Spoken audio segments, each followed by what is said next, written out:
मैं जब छोटा था 5 साल या 5वां या छठा क्लास में होगा, तो मैंने भी एक वैसे ही लेख लिख करके अपने पिताजी को दिखाया था और उम्मीद कर रहा था कि वो पढ़ाई करेंगे कि अच्छा लिखे हो। उन्होंने कहा कि ये जो लेख था इसमें हम तुम्हारी बात सुनना चाहते थे कि इस विषय पर तुम्हारी क्या राय है। तुमने सबों की बात बताई, अपनी बात तो बताई ही नहीं। हमारी पढ़ाई का भी वही हाल है, हम दूसरों की सब बात जान जाते हैं और हमको जो सोचना चाहिए उस विषय पर वो हम सोच नहीं पाते हैं। तिरस्कार करना हो या उसके खिलाफ बोलना हो, बिना इंग्लिश के इस दुनिया में आगे नहीं बढ़ा जा सकता है। तो हम तो नहीं बताने जा रहे हैं कि ये क्वेश्चन का अगर आंसर हम सीधे बता देंगे तो उसको कोई फ़ायदा नहीं। थ्योरेटिकल फिजिक्स में बहुत आगे नहीं जा पाऊँगा, इसलिए मैंने स्विच ओवर कर लिया और यूपीएससी दे के क्वालिफाई करके। और हम लोग कंटेंट ऑफ द इन्वेस्टिगेशन से ज़्यादा प्रोसीजर में फंसते हैं। अब आप अगर गौर करेंगे तो पूरे क्रिमिनल जस्टिस सिस्टम में इन्वेस्टिगेशन के दौरान अरेस्ट में सबसे ज़्यादा एफर्ट लग रहा है।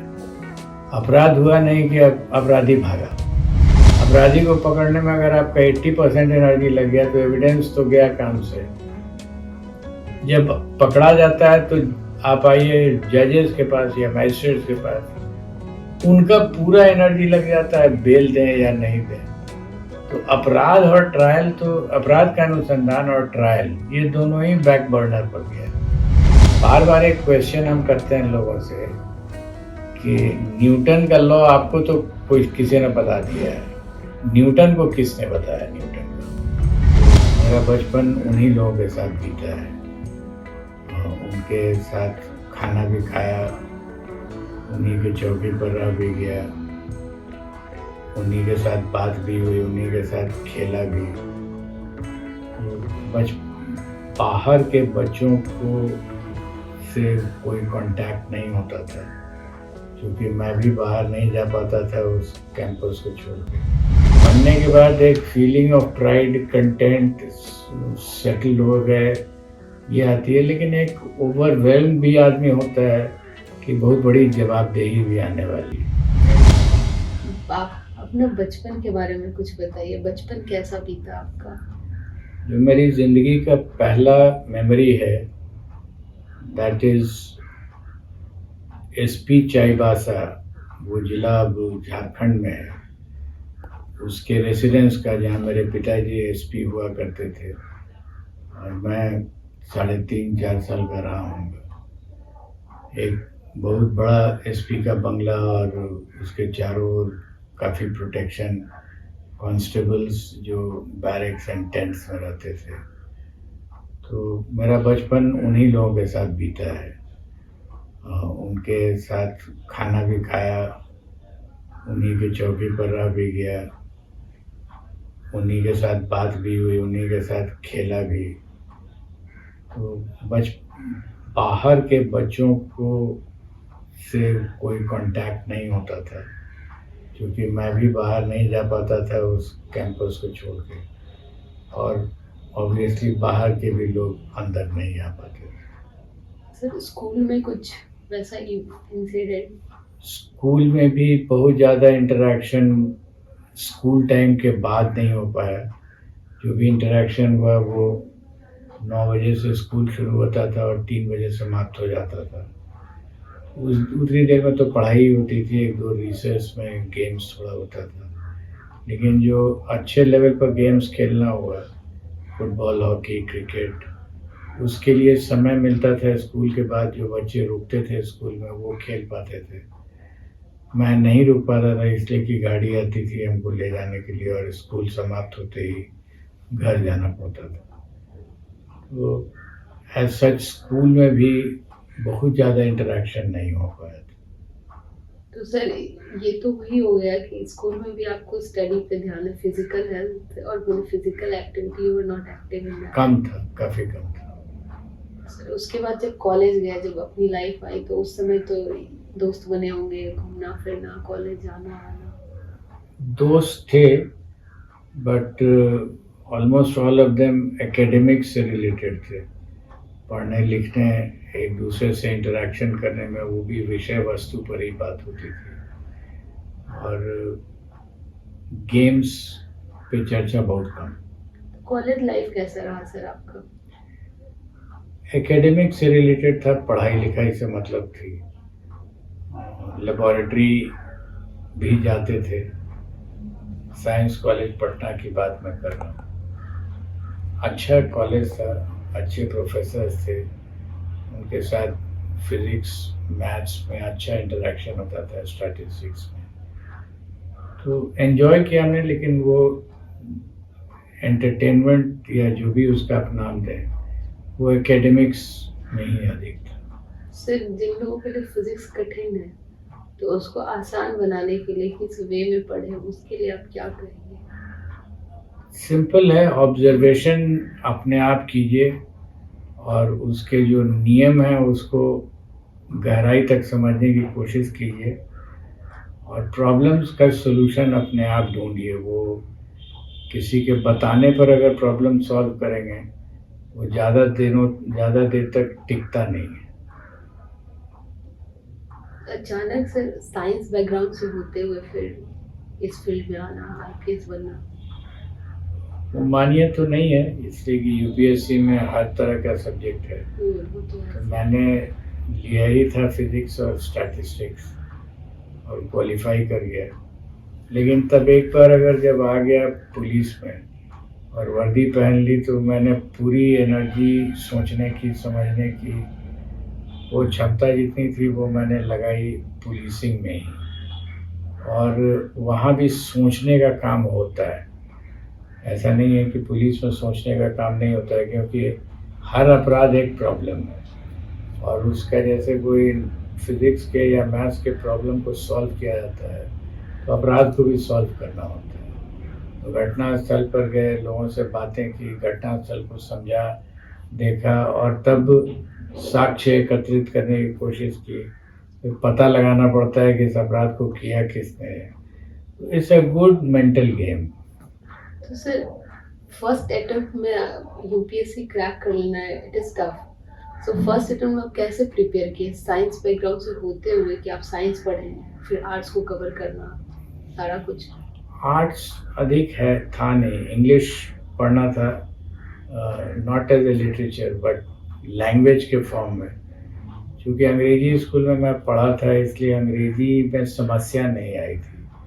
और चूँकि मैंने लिटरेचर लिया नहीं था, इसलिए मुझे उसको करने की ज़रूरत नहीं थी।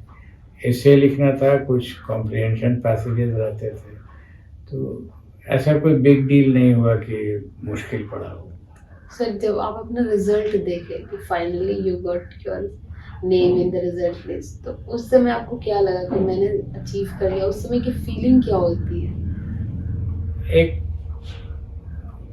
कंटेंट की फीलिंग तो आती है, प्राइड की भी फीलिंग आती है, लेकिन एक और भी फीलिंग आ गई थी कि ऐसा कुछ नहीं है कि कोई बहुत बड़ी चीज़ हो गई है। क्योंकि परिवार में पिताजी आईपीएस में थे, इसलिए जानकारी तो थी कि ये होता क्या है इंडियन पुलिस सर्विस। इसलिए हालांकि आई मस्ट से थोड़ा ये लगा कि अच्छा आप सेटल तो हो गए।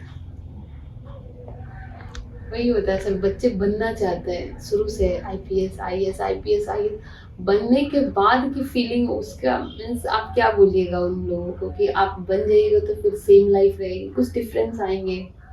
लाइफ तो डिफरेंट हो ही जाता है, लेकिन बनने के बाद एक feeling of pride, content, settle हो गए, ये आती है। लेकिन एक ओवरवेल्म भी आदमी होता है कि बहुत बड़ी जवाबदेही भी आने वाली है। अब अपेक्षाएं लोगों की रहेंगी, आकांक्षाएं रहेंगी, आप जहाँ जाएंगे वहाँ लोग आपसे उम्मीदें करेंगे और पूरा समाज उम्मीद करता है, तो एक फीलिंग ऑफ बीइंग ओवरवेल्म भी होता है। सर आपको ये बनना और इस पुलिस प्रोफेशन में जाना, ये आपको आपके पिताजी से मिला या फिर आपने खुद से सोचा? नहीं, इस दोनों में कोई नहीं था। क्योंकि मैं करना चाहता था फिज़िक्स और मुझे साइंस कॉलेज में आके लगा कि उस समय में मैथमेटिकल फिज़िक्स पढ़ाया नहीं जाता था और मेरा इंटरेस्ट थियोरेटिकल फिज़िक्स में था। मुझे ऐसा लगा कि यहाँ से पढ़ने के बाद संभवतः मैं थियोरेटिकल फिजिक्स में बहुत आगे नहीं जा पाऊँगा, इसलिए मैंने स्विच ओवर कर लिया और यूपीएससी दे के क्वालिफाई करके और तो आपके पिताजी का क्या रिएक्शन था जब आप बोले कि मेरा पिताजी का सिलेक्शन? बेसिकली था कि एटलीस्ट सेटल्ड इन लाइफ हो गया, हर फादर चाहते हैं। सर एक एक्साइटमेंट होता है ना, नॉर्मल पीपल के बच्चे जब करते हैं तो वो बहुत एक्साइटेड रहते हैं उस चीज़ को, मेरा बेटा ये बन गया, मेरा बेटा आईपीएस बन गया।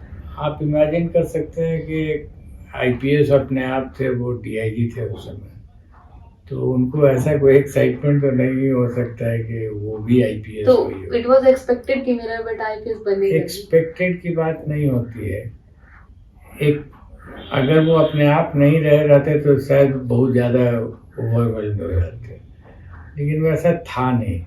उनको फीलिंग ज़्यादा कंटेंट की थी कि अच्छा ये सेटल्ड हो गया, अब मेरे ऊपर लायबिलिटी नहीं रहेगा। सर आप पटना में रह के ना प्रिपरेशन, पटना में आपको यूपीएससी का माहौल कैसे मिला? लोग यहाँ से दूसरे जगह जाते हैं कि यूपीएससी करना है, उसके लिए अलग स्टेट माइग्रेट करता है, तो यहाँ रह के कैसे अपनी कर ली? मैंने कोई कोचिंग नहीं की, न दिल्ली जाके कभी की।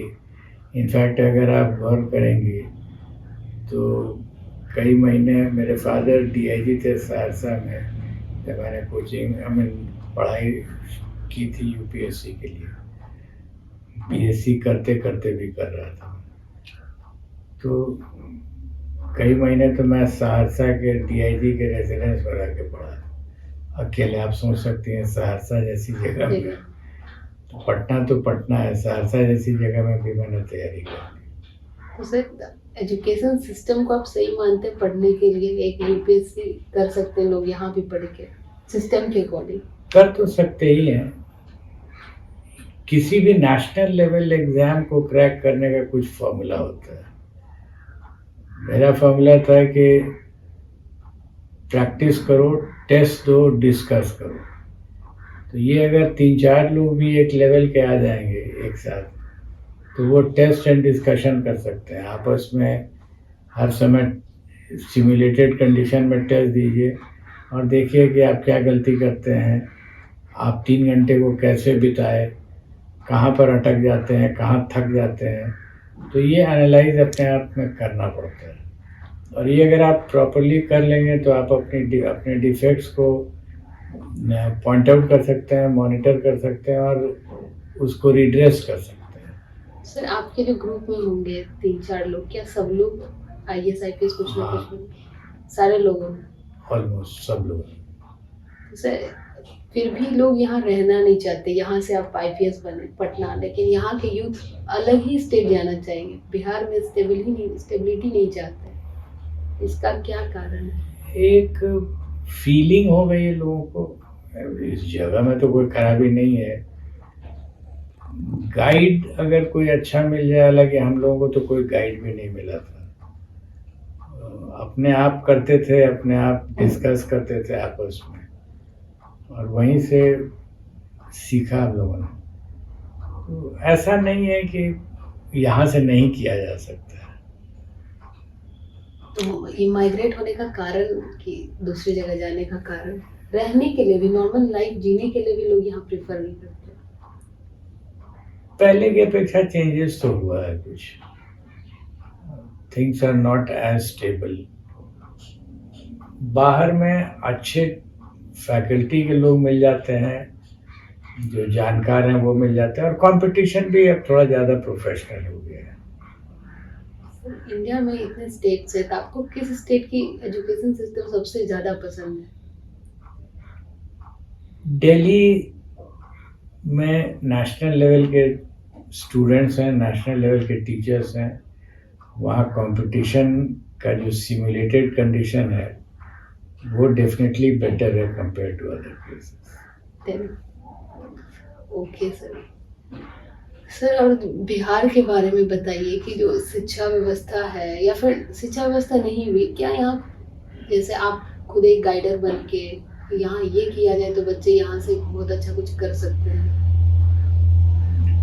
क्योंकि कोचिंग में भीड़ बहुत है, सिर्फ कोचिंग में भीड़ होने से यूपीएससी निकालना संभव है? 10th के बाद जो लोग ट्राई करते हैं वो डिसएडवांटेज में रहते हैं। स्टार्ट करना होगा, अगर एजुकेशन सिस्टम को ठीक करना है तो स्टार्ट करना होगा क्लास 2-3 से। यहाँ से सोचने की शक्ति डेवलप कर दीजिए। बच्चों में हम लोग सिर्फ नॉलेज ट्रांसफ़र कर रहे हैं, कोशिश करते हैं कि ज्ञान को हम अपने टीचर की बुद्धि से निकाल के, मस्तिष्क से निकाल के और स्टूडेंट के मस्तिष्क में डाल दें। ये ट्रांसफ़र होता नहीं है, हो भी नहीं सकता है। लेकिन अगर बच्चे में स्वयं सोचने की प्रवृत्ति पैदा कर दें तो बच्चे अपने आप बहुत दूर जा सकते हैं।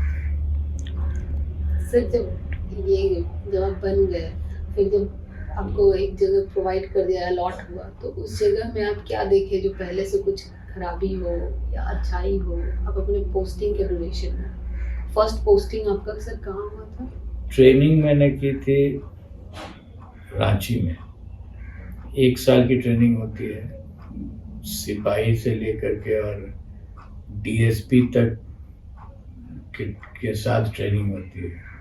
15 दिन सिपाही की तरह भी पेट्रोलिंग करना पड़ा था, फिर 3 महीना थानेदारी भी करनी पड़ी थी, फिर इंस्पेक्टर भी रहा, फिर डीएसपी भी रहा। 1-1 महीने ट्रेनिंग जब ख़त्म हो गई तब मेरी पोस्टिंग एक इंडिपेंडेंट चार्ज दे के एएसपी सासाराम 1 साल रहा और वहीं से मैंने सीखना शुरू किया था, क्या समस्या है, क्यों हो रहा है, हम कर क्या रहे हैं, और उसके बाद सीखता ही गया टिल आई बिकेम डीजीपी इन 2011। तो सीखने का तो जितने भी पद मिले सब में सीखना ही था। सर जब आप कल्प्रिट को पकड़ते हैं या फिर जो अक्यूज्ड होते हैं, तो उनकी कुछ ऐसी बातें आप लोगों से शेयर करिए जो कुछ किस तरह से अपने आप को सही प्रिटेंड करते हैं, या फिर उनकी कोई बातें जो आपको कभी कभी भा जाती हैं। क्रिमिनल की बात बहाने वाली तो नहीं हो सकती है, हाँ सिखाने वाली जरूर हो सकती ये है। सिर्फ तो सिखाने वाली बात मैं आपको बता सकता हूँ।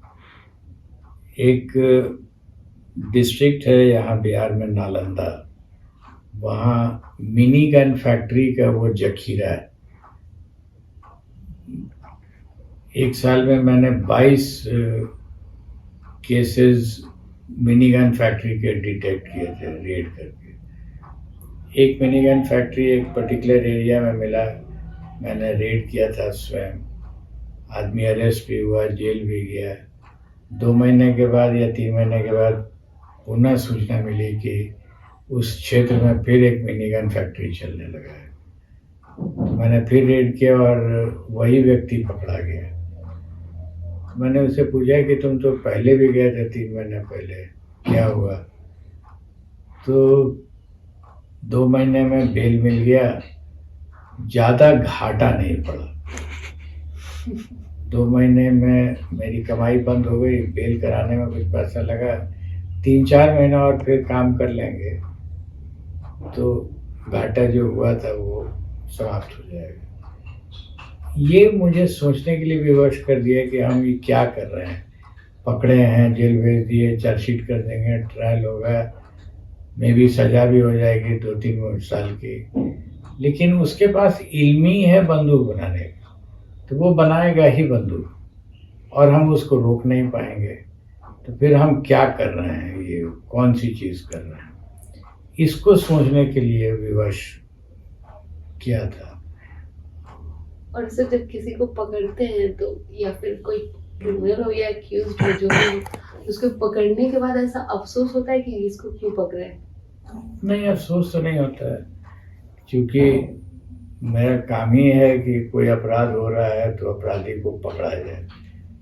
लेकिन पकड़ने के बाद क्या करें जिससे कि पुनः वो अपराध नहीं हो, ये ज़्यादा अहम विषय है। अफसोस क्यों होगा? अगर आपने अपराध किया है तो कानून में रिक्वायरमेंट है तो पकड़ा जाना चाहिए। पकड़ाने के बाद जैसे भी आपको हमने बताया, पकड़ तो लिया हमने, जेल भी भेज दिया, हाई कोर्ट से बेल भी हो गया, बेल होने के बाद फिर वही काम करने लगा। तो कौन सी ऐसी व्यवस्था की जाए समाज के द्वारा या न्यायिक व्यवस्था के द्वारा कि वो फिर से अपराध नहीं करे? सर इसमें समाज का फंडामेंटल ड्यूटी क्या होना चाहिए इसको सही करने के लिए? समाज डायरेक्टली तो इन्वॉल्व नहीं होता है, लेकिन क्रिमिनल जस्टिस सिस्टम ज़रूर इन्वॉल्व होता है। और जो पार्लियामेंट या असेंबली बनी हुई है, यहाँ डिबेट होना चाहिए, क्या करना चाहिए हम लोग कि वो आदमी फिर से उस तरफ प्रवृत्त नहीं हो। ये अभी तक ठीक से हो नहीं पाया। सर जब आप बड़े बड़े क्रिमिनल को पकड़ते हो, उन्हें रेड करते हो, उस समय क्या आपको डर, अंदर से कुछ डर फील होता होगा कि कहीं कोई क्रिमिनल नहीं, धमकी दे या कुछ भी उस टाइप का? आज तक किसी क्रिमिनल ने मुझे धमकी नहीं दिया है। इनफैक्ट अगर मैं आपको कहानियाँ बताऊं जो हमने किताब में अपने लिखी है, बड़े बड़े लोग एक्यूज हुए, मेरे द्वारा पकड़े गए, उन पर चार्जशीट हुआ, और जब कभी भी बाद में उनसे मुलाकात हुई है तो उनका बर्ताव मेरे प्रति वही था जो एक आदमी के प्रति होता है। और मुझे भी हैरत हुआ कि मैंने तो इसको कुछ आर्मी किया था, आज जब अकेले वो हमसे मिल रहा है तो उसका बर्ताव एकदम नॉर्मल था मेरे प्रति। और ये भी मालूम हुआ कि वो ट्रायल लड़ रहा है, अभी भी लड़ रहा है, और फिर भी उसका बर्ताव मेरे प्रति बिल्कुल नॉर्मल रहा। ये बहुत अचरज तो भरी ये तो चीज़ है। रेयर केस हो गया ना सर, क्रिमिनल को जो इंस्पेक्टर ने पकड़ा, जो डीएसपी ने पकड़ा, उससे प्यार हो गया, उनको कोई कुछ प्यार वर्ड नहीं है, वर्ड प्यार नहीं है। एक बर्ताव, एक ह्यूमन बीइंग का बर्ताव दूसरे ह्यूमन बीइंग के साथ, ये इसलिए मुझे मिला क्योंकि मैंने जब उसको पकड़ा था उस समय भी मैं उससे कोई न तो प्यार में था न कोई दुश्मनी में था। उसमें मैंने उसके साथ एक ह्यूमन बीइंग की तरह व्यवहार किया, मैंने उसके साथ कोई अत्याचार नहीं किया। तो सर क्रिमिनल के साथ एक नॉर्मल बर्ताव तो सही है या नहीं है, कैसे? क्रिमिनल के साथ जो बर्ताव, कानून में क्या लिखा हुआ है, उसको आप अरेस्ट करें, उससे पूछताछ आप कर सकते हैं, लेकिन पीटने का और गाली देने का तो हक नहीं है। तो आप मत कीजिए। वो अगर नहीं बोलना चाहेगा तो ठीक है, नहीं बोलेगा, क्योंकि कानून में उसको हक है नहीं बोलने का। तो आप उसके साथ क्या करेंगे? डंडा तो नहीं लगा सकते हैं। आपका काम है साइंटिफिकली इन्वेस्टिगेशन करके एविडेंस कलेक्ट करने का, आप कर लीजिए।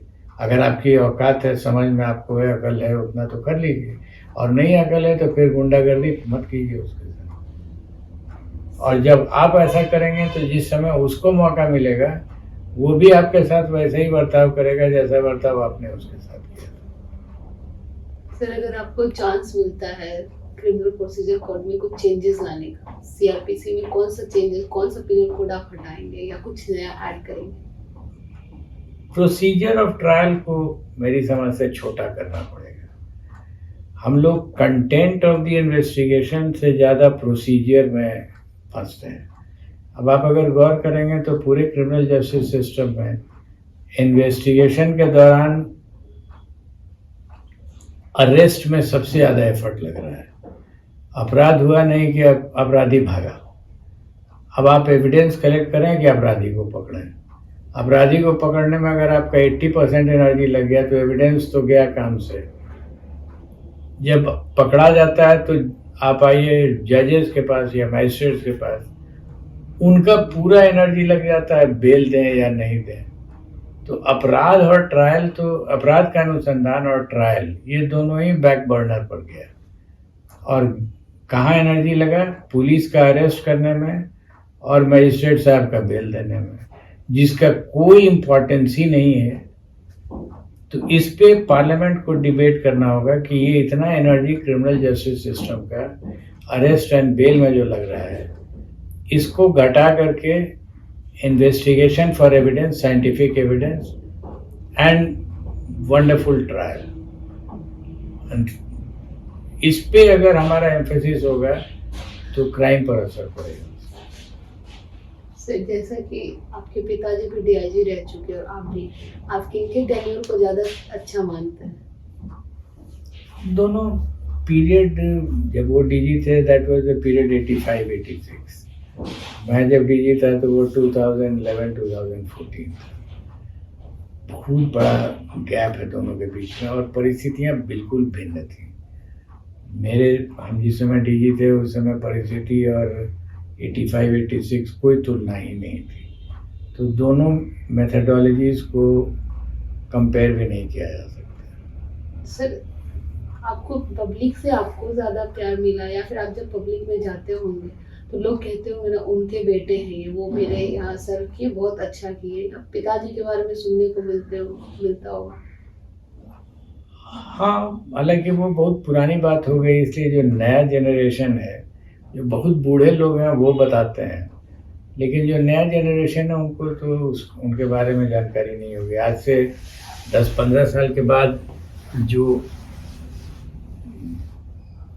मेरे बारे में भी लोग वैसे ही जो हमको देखे होंगे वो बता सकते होंगे, जो नए लोग आएंगे वो शायद नहीं जानते होंगे। सर आप अपने टाइम में एक स्पीडी ट्रायल स्टार्ट किए थे, वो क्या था? स्पीडी ट्रायल एक प्रक्रिया थी जो सीआरपीसी में लिखा हुआ है, उसको फॉलो लोग नहीं करते थे, उसको मैंने कोशिश किया कि फॉलो अप कराया जाए।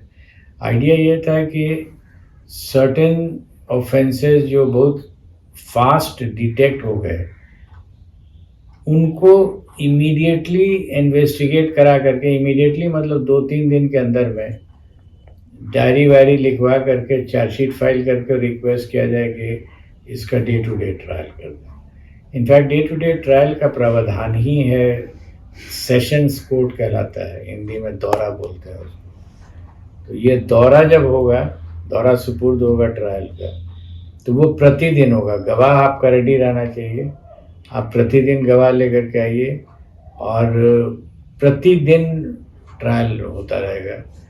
मे बी एक डकैती हो या किडनैपिंग हो, 1 महीने के अंदर में ट्रायल खत्म हो जा सकता है। यही था स्पीडी ट्रायल। सर आप एक बात बोले कि जिसमें कि आप बोले कि पुलिस मतलब अपराधी चाहे तो बोल सकता है, अदरवाइज नहीं बोल सकता है, उसकी मर्जी है, तो आप उसको पीटने का अधिकार नहीं। तो ये जो 3rd डिग्री टॉर्चर जो हम लोग सुनते हैं, तो क्या ये करने का मतलब प्रावधान ऐसा नहीं है? एब्सोल्युटली नहीं है, बिल्कुल नहीं है। 3rd degree is wrong, it is not legally acceptable. जो करते हैं वो गलत करते हैं। सर नॉर्मल कोई अगर पकड़ाता है, एक चोर ही क्यों ना हो, उसको बहुत पीटा जाता है थाने में, गलत है। ये गलत। सब लोग जानते, स्टिल इस पे कोई एक्शन नहीं है। एक्शन होता कैसे नहीं है? आप पीट दीजिए, जब तक पीटे और उसने शिकायत नहीं की या उसके साथ कुछ अनर्थ नहीं हुआ। अगर अनर्थ हो गया तो डेथ इन पुलिस कस्टडी हो जाता है, उसके बाद देखिए क्या हाल होता है। लोगों को, पुलिस ऑफिसर्स को आजीवन कारावास हुआ। सर आपसे एक वर्ड रिलेटेड है, दैट इज साइंटिफिक टेम्परामेंट, इसका क्या मतलब है? एक नॉर्मल वे में कैसे लोग साइंटिफिक टेम्परामेंट का मतलब होता है कि बयान पर आधारित आप मत चलिए। एक घटना हुई, मान लीजिए इस कमरे में एक मर्डर हो गया, तो जब पुलिस के लोग आते हैं तो उनका पहला रिएक्शन होता है कोई उनको बता दे कि क्या हुआ है। यस दे आस्क कि क्या हुआ, कैसे हुआ। तो जैसे ही कोई बोलना शुरू करेगा तो उसको नोट करेंगे या टेप कर लेंगे। मेरा कहना है कि वो सही बोल रहा है, झूठ बोल रहा है, सच बोल रहा है, बायस्ड है, नहीं है, हमको क्या पता है। साइंटिफिक टेम्परामेंट तब होगा जब किसी की भी बात को हम नहीं सुनेंगे और सिर्फ ऑब्जर्व करेंगे कि वो बॉडी कैसे रखा हुआ है, परिस्थितियाँ वहाँ की क्या थी, उसका वीडियो रिकॉर्ड करेंगे और तब कोशिश करेंगे समझने का कि क्या हो सकता है। तो एक रिडल टाइप का एक क्विज हो गया है वो, जिसमें हम अगर सोच करके देखेंगे, सर्कमस्टांसेस उसको बोलते हैं, और तब जब मेरा अंडरस्टैंडिंग क्लियर हो जाएगा उसके बारे में, तब may be I will talk to them, और उसमें से हम उन्हीं की बात को सुनना ज़्यादा चाहेंगे जो मेरे कंक्लूजन से थोड़ा टैली करेगा, तो हम उनकी बात सुनेंगे और उनकी बात को तवज्जो देंगे। अन्यथा कोई बोल गया कुछ से कुछ और उसको हम रिकॉर्ड करके उस पर आगे बढ़ गए, ये साइंटिफिक नहीं है। और सर आप जैसा देखते होंगे हर रोज 1000 में केसेस रजिस्टर होते हैं और कोर्ट का भी प्रोसीजर चलता ही आ रहा है। पर डे अगर कोर्ट 1000 केस भी सॉल्व करे फिर भी सॉल्व नहीं हो पाएगा। तो इतना पेंडिंग होने का कारण कंटिन्यूअस पेंडिंग होते जा रहा है। रीज़न वही है, आपको जो हमने बताया। आप अगर मजिस्ट्रेट के कोर्ट में जाके देखें तो एक दिन में उनके फॉरवर्ड डायरी से लेट्स से 100 केसेस उनके बगल में फाइल रखा रहता है। 99% फाइल में put up on the next date, और नेक्स्ट डेट केवल पढ़ना है। 1% फाइल में कुछ एक्टिविटी कोर्ट की होती है, जैसे कोई गवाह आ गया तो उसकी गवाही हो गई, किसी केस में एक बहस हो गया थोड़ी देर, वो भी कहेंगे कि सर अगला डेट दे दिया जाए, और मे बी कोई एक छोटा सा इशू डिबेटेड हो गया, ये 1% केस होगा। 99 केसेस में वो एक अलग डेट पड़ जाएगा। सर डेट तो जज देते हैं, तो जज डेट जानबूझ के लेट करते हैं।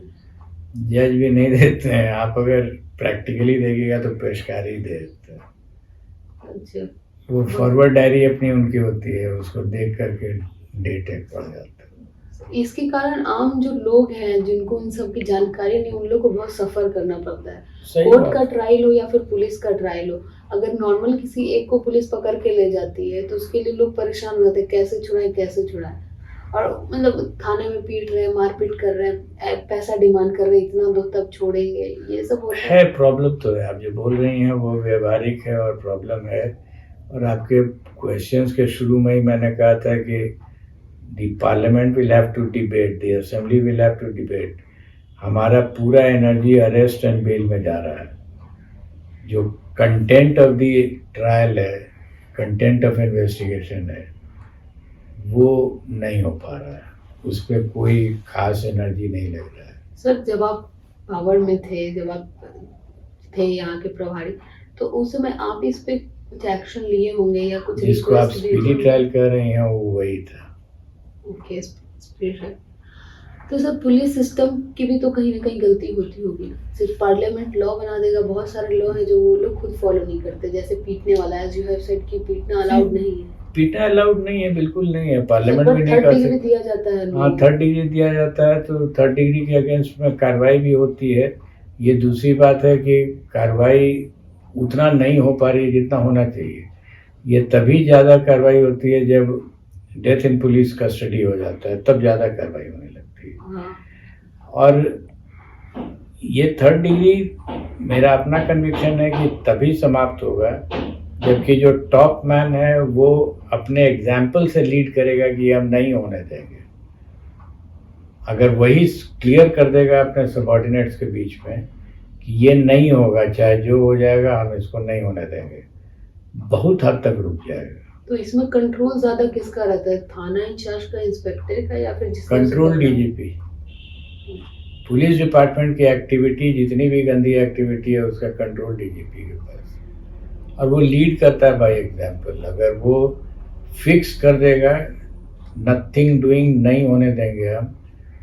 लोगों ने हमको भी उस समय कहा था कि सर क्राइम कैसे कंट्रोल होगा।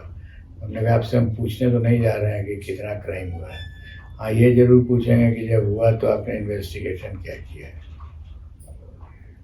तो सर जैसे था इसमें डीजीपी का कंट्रोल रहता है, तो जो बाकी पुलिस अपनी मनमर्जी भी तो कभी कभी चलाते हैं। अगर उनको डर हो जाएगा कि डीजीपी को जानकारी हो गई तो वो गर्दन काट लेंगे, तो अपना गर्दन तो कोई नहीं कटाना चाहता। और सर कभी कभी होता है क्रिमिनल जब पकड़े जाते हैं तो उनमें पॉलिटिकल प्रेशर हो जाता है कि आप उनको छोड़िए, बेल दीजिए, या फिर आप उनको नहीं अरेस्ट कीजिए। ये उन्हीं पर होता है जो पॉलिटिशियंस के साथ जाके उनसे कुछ उम्मीद लगा करके मांगते हैं। नहीं सर, तो पॉलिटिकल प्रेशर हो जाता है पुलिस पे कि हम तो कह रहे हैं आपको कि पॉलिटिशियंस भी उसी को प्रेशर देते हैं। जिस ऑफिसर ने जाके उनसे कभी मांगा था कि मेरी पोस्टिंग यहाँ करवा दीजिए, तब वो प्रेशर देंगे।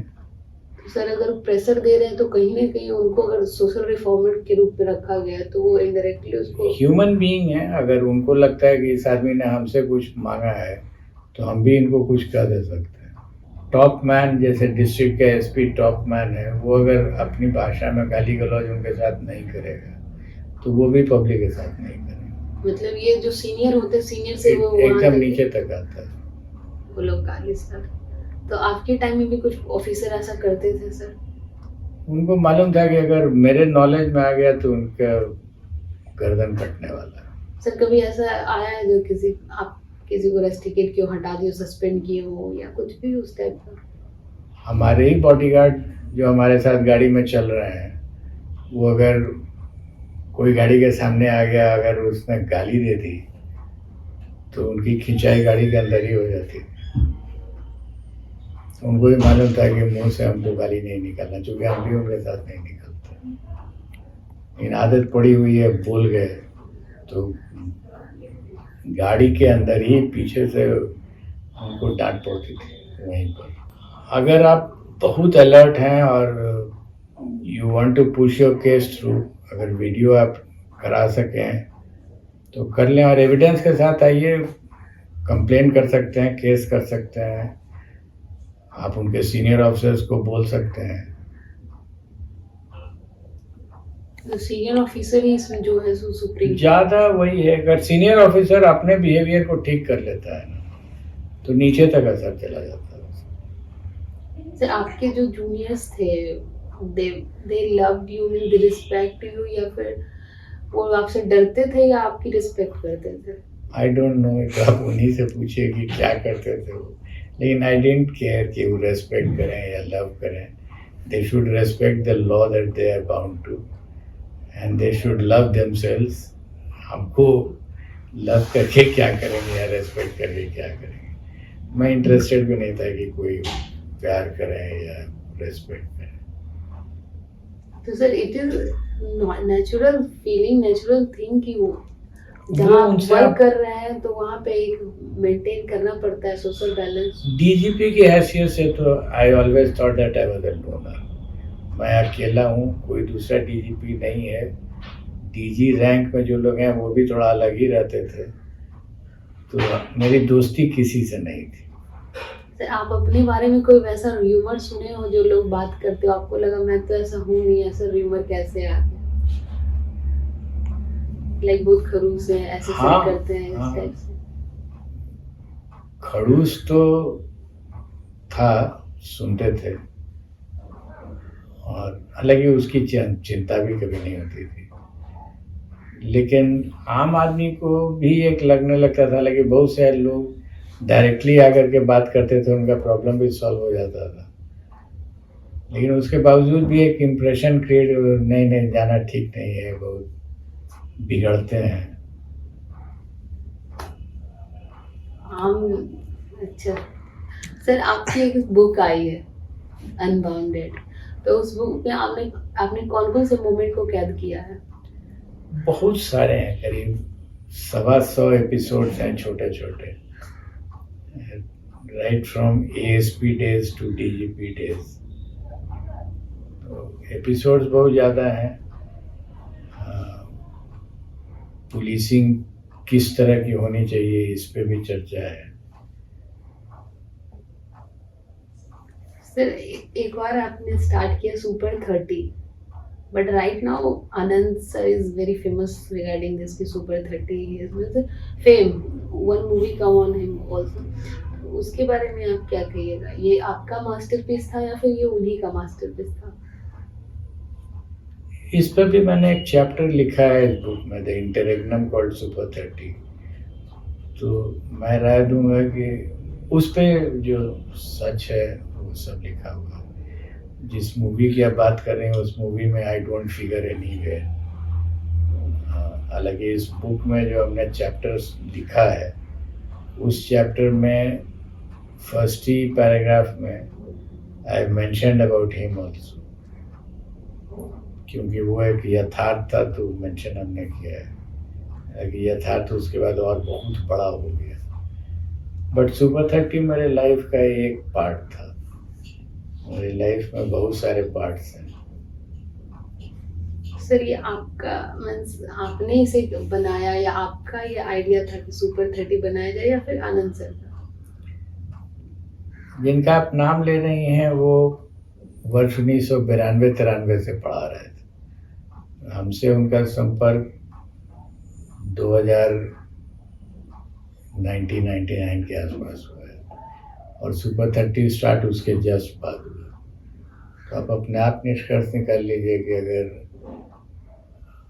वो बात सही है तो फिर 1993-94 में ही आ जाना चाहिए था। तो ही वाज योर स्टूडेंट? नहीं, नेवर। और सर जो सुपर 30 ये नंबर ही क्यों 30 ही क्यों रखे आप 40 50 10 100?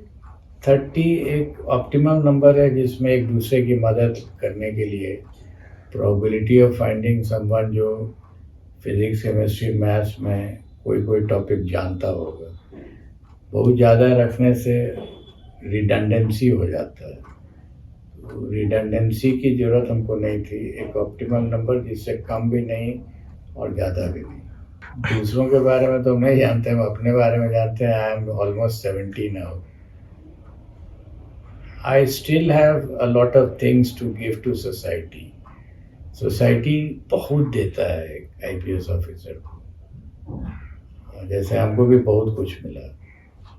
तो अब टाइम है लौटाने का, इसके पहले की दुनिया छोड़ें, समाज को जितना हमने लिया है उतना लौटा दें, यही सोच। सर किस वे में आप लौटाते हैं या पढ़ा के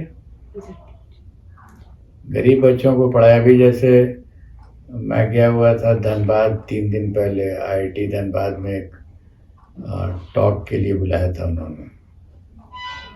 टॉक का टॉपिक उन्होंने दिया था the physics of reality beyond vision. उस पे बात हो गई। उसमें मैंने वहाँ पता किया कि सुपर 30 के कितने बच्चे हैं यहाँ पर पढ़ रहे हैं first year to fourth year. And I found कि करीब 70 स्टूडेंट्स थे जो वहाँ अभी पढ़ रहे हैं। तो एक ही IIT में around 70 students from all over the super 30 students. अच्छा लगा। और सब गरीब बच्चे थे जो वेरियस सेंटर से आ गए थे। इससे बढ़िया और क्या चीज़ है सर? तो सर जो सुपर 30 का बैच चलाते हैं उस 30 बच्चों को ऐसा क्या देते हैं ऐसा जो IITians बनते हैं? कुछ तो अलग उनका विजन क्लियर होता होगा तो बाकी बच्चों से मेरे अलग। पढ़ाने का जो तरीका है उसी से उनको लाभ मिलता है। उनको सोचना सिखा देते हैं। हमने आपको बहुत पहले वाले क्वेश्चन में भी कहा होगा, सोचना सीखना होगा। नॉलेज का ट्रांसफर नहीं करते, होता भी नहीं है। ऐसा थोड़ी कि मेरे दिमाग में जो फिजिक्स का ज्ञान है उसको हम यहाँ टोकरी से निकालेंगे और एक स्टूडेंट के दिमाग को टोकरी में डाल देंगे, नहीं होगा ये। उसकी अपनी टोकरी है और उस टोकरी में वो पनपेगा वहीं से। और हमको पढ़ाना होगा तो हम फिजिक्स में ही सोचवाएंगे और फिजिक्स में अलग सोचवाएंगे। तरीका उसका डिफरेंट होगा। कैसे सर, मतलब कुछ एग्जांपल देके अगर समझा सकें। जैसे आप बैठे हुए हैं, न्यूटन का लॉ आप पर कैसे अप्लाई कर रहा है? न्यूटन का लॉ उसने शब्द पढ़ लिया। अब उसको कहेंगे, थोड़ा सोचते हैं हम लोग कि every action has equal and opposite reaction. यहाँ एक्शन कौन हो रहा है? सोचो, एक्शन का मीनिंग क्या होगा? तो हम तो नहीं बताने जा रहे हैं कि ये क्वेश्चन का अगर आंसर हम सीधे बता देंगे तो उसको कोई फायदा नहीं होगा। बार बार एक क्वेश्चन हम करते हैं लोगों से कि न्यूटन का लॉ आपको तो कोई किसी ने बता दिया है, न्यूटन को किसने बताया न्यूटन का लॉ? और उनके टीचर ने क्या बताया उनको कि न्यूटन का देखो यही सिद्धांत। तो कुछ तो बताया था टीचर ने। उसको टीचर ने बताया था कि सोचा कैसे जाता है, तो उसने निकाल लिया न्यूटन का। हम लोग उसको सोचने का तरीका नहीं बताते हैं, उसको सीधा चीज ही बता देते हैं।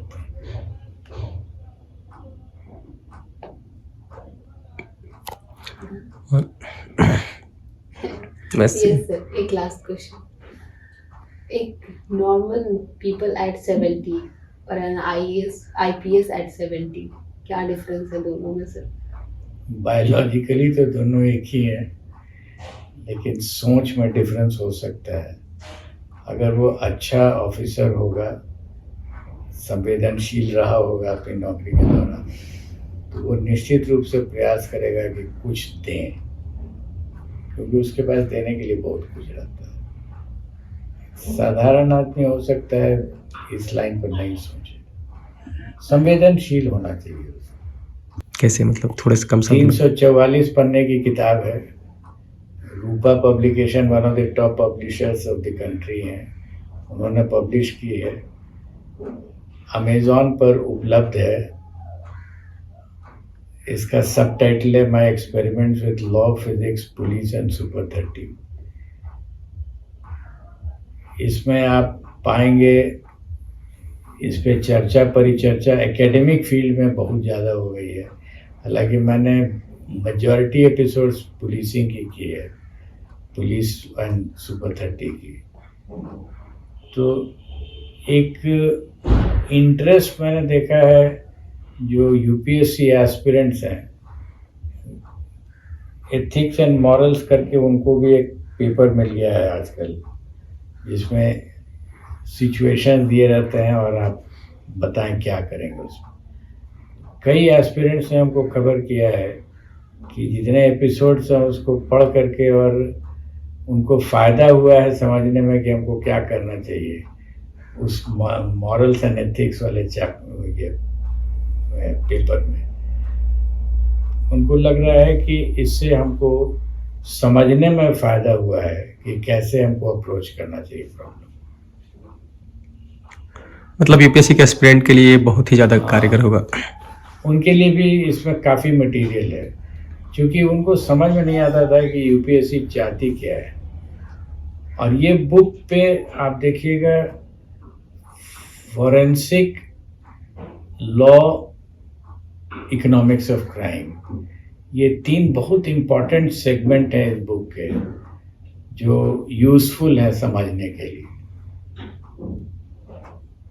फिर इसका नाम अनबाउंडेड ही क्यों आप चूज किया?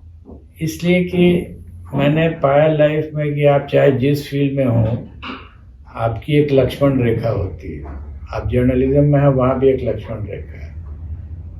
तो ये लक्ष्मण रेखा से आप घिरे हुए जरूर हैं, लेकिन ऐसा नहीं है कि आप उसके दायरे में रह के अपने आप को संकीर्ण बना लें। अगर आप अपनी बुद्धि का इस्तेमाल करेंगे तो उस लक्ष्मण रेखा को आप बुद्धि से एक्सपैंड कर दे सकते हैं। तो आपका जो एरिना है उसमें मैन्यूवरेबिलिटी आपकी बढ़ जाती है। और ये हमने करके दिखाया कि कैसे मैंने सोच से इसको, जैसे स्पीडी ट्रायल है तो हमेशा लगता था कि नहीं अब तो कुछ हो ही नहीं सकता, तो जाए जुडिशरी जो जाने क्या करना है।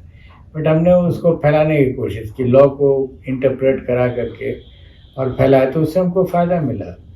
इसलिए इसका नाम अनबाउंडेड है कि there is a boundary but you can expand it. Services के लिए जो हम लोगों को बाहर जाना पड़ता है हर चीज़ के लिए, खास करके हेल्थ के सेक्टर में, एजुकेशन के सेक्टर में, यही 2 सेक्टर इम्पॉर्टेंट होता है।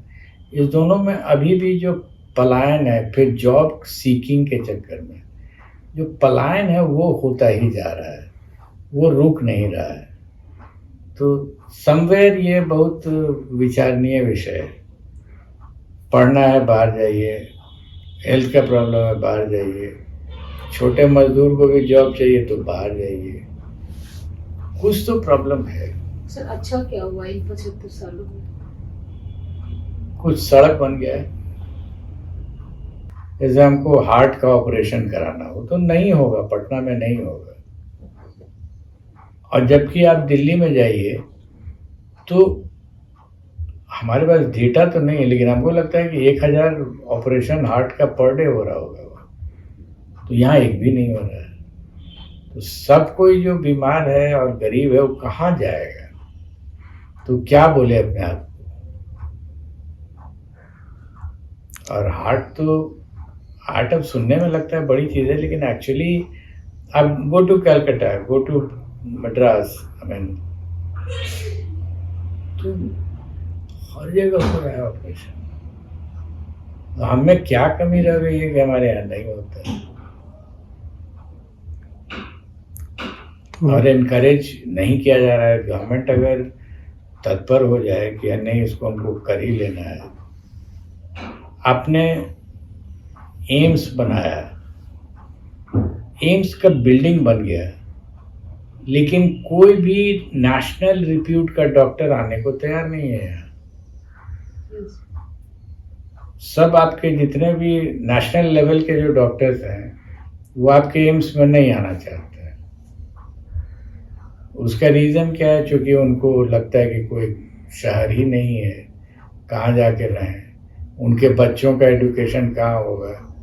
तो आप सिर्फ उनको रहने की व्यवस्था कीजिएगा ना, उनको पढ़ाने, उनके बच्चों को पढ़ाने की व्यवस्था। ये अगर नहीं होगा तो नहीं आएंगे। तो एम्स इसलिए नहीं है कि उसका बिल्डिंग बन गया, एम्स इसलिए होना चाहिए या होगा जबकि वहाँ डॉक्टर्स आके रहेंगे। बचपन में सभी विद्यार्थियों को लेख लिखना सिखाया जाता है। मैं हिंदी के लेख की बात कर रहा हूँ। तो ज़्यादातर लोग उक्ति उसमें कोट करते हैं, जिसको कोटेशन कहा जाता है। और 5 पन्ना अगर लिखेंगे तो 15 कोटेशन रहेगा और उस पर अंक भी मिलते हैं, अच्छे अंक मिलते हैं।